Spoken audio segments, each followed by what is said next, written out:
La Constitución española en 1978.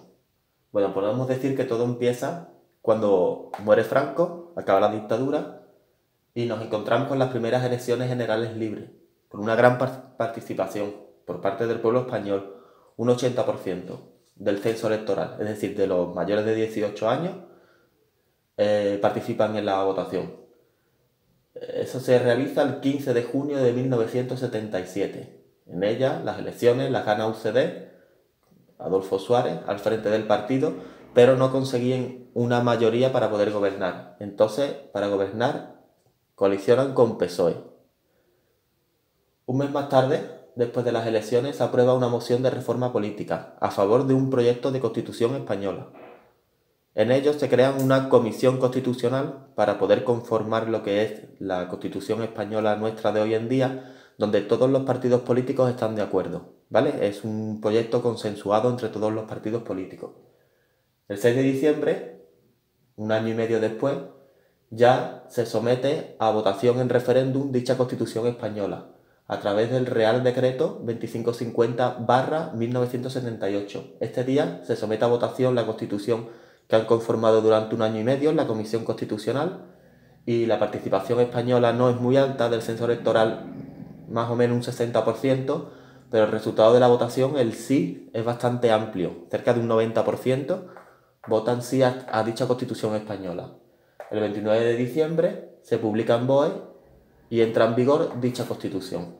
Las características básicas de esta Constitución española, como vemos aquí, se refiere a que está codificada en un solo texto, es bastante extensa, tiene 169 artículos y es consensuada. Es decir, todos los partidos políticos están de acuerdo y participan en la elaboración de dicha Constitución. Es de origen popular, ya que los partidos políticos es una representación del pueblo y es legítima porque se somete a votación, la aprueban ellos. Es rígida, es decir, sus leyes no se modifican fácilmente. Es algo complejo y laborioso. Está incompleta y aprueba como forma política la monarquía parlamentaria. Es decir, existe un parlamento y un rey que es un jefe de Estado que lo que actúa es como moderador dentro de dicho parlamento. En dicho parlamento se toma toda decisión, se somete a votación para gobernar y en el parlamento los diputados representan al pueblo. Es decir, los partidos políticos, según la votación que sacan, tienen un número de diputados y allí se toman las decisiones y el rey lo que actúa es como moderador.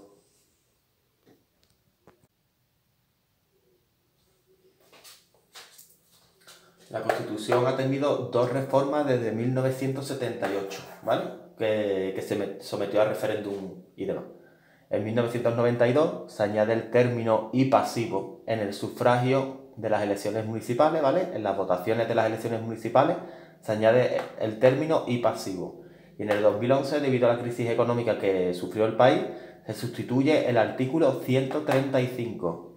¿Vale? El artículo 135 se sustituye en 2011, que es referido al principio de estabilidad de los presupuestos.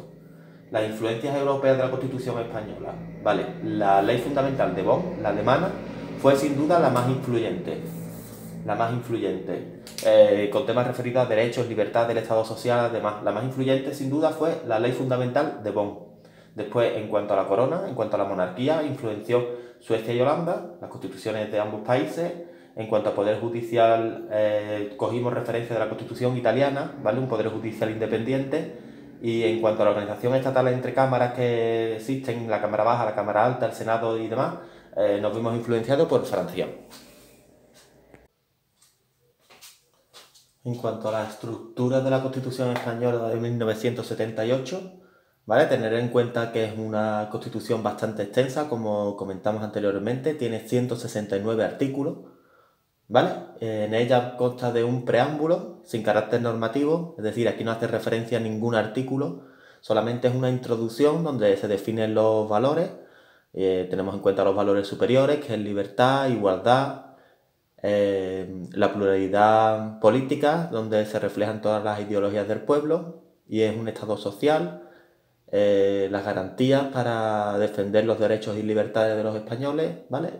El preámbulo es una introducción a lo que nos vamos a encontrar en la Constitución española, pero sin carácter normativo, no hace referencia a ningún artículo.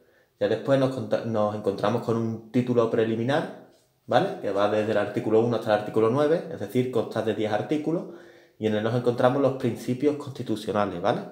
En donde nos basamos los importantes, los principios básicos de la Constitución. Estrictamente podemos encontrar que el artículo 1 y el artículo 2 son realmente los dos únicos artículos que son estrictamente básicos en la Constitución. Aunque el título preliminar hace referencia a 10, pero en realidad los más importantes es el artículo 1 y el artículo 2. ¿Vale? El artículo 1 se divide en 3 y el artículo 2. Realmente, estrictamente, estos son los dos principios fundamentales constitucionales. Después nos encontramos el título 1, que es el título más extenso, consta de 46 artículos, que va desde el artículo 10 al 55 y trata sobre los derechos y deberes fundamentales. Después el título 2 hace referencia a la corona. Después el título 3, 4, 5 y 6. Estos 4 artículos hacen referencia a los poderes del Estado. El título 3 hace referencia a las Cortes Generales, que sería el poder legislativo, es el Parlamento, donde se elaboran las leyes y demás. Después el título 4 hace referencia al gobierno y la administración pública, el poder ejecutor, es decir, los que ejecutan. Después los que hacen política, los que gobiernan. El título 5 hace referencia a la relación entre ambos poderes, entre el Parlamento, serían las Cortes Generales, y el Gobierno. El título 6 haría referencia al Poder Judicial, poder independiente. El título 7 hace referencia a la economía y hacienda. El título 8 es la organización territorial. Ahí encontramos el famoso 155 que últimamente ha estado muy de moda con el tema de Cataluña y demás, que garantizan que cada comunidad pueda ser autónoma, que es decir, tenga una cierta independencia, pero no podemos negar que España es una nación indisoluble. Es algo constitucional. Y después ya los últimos títulos, perdón, el título 9 y el título 10, nos encontramos que el título 9 es el Tribunal Constitucional y el título 10 es la Reforma Constitucional. Ambos títulos básicamente es para proteger la Constitución, para que no se vulnere ningún artículo de la Constitución. Tener en cuenta que es bastante extensa, tiene 169 artículos. Y ya por último nos encontraríamos con las disposiciones, ¿vale? Podemos memorizar esto como un prefijo, 4911. El primer número hace referencia a las disposiciones adicionales, el segundo a las disposiciones transitorias, el tercero a las derogatorias y el cuarto a la final.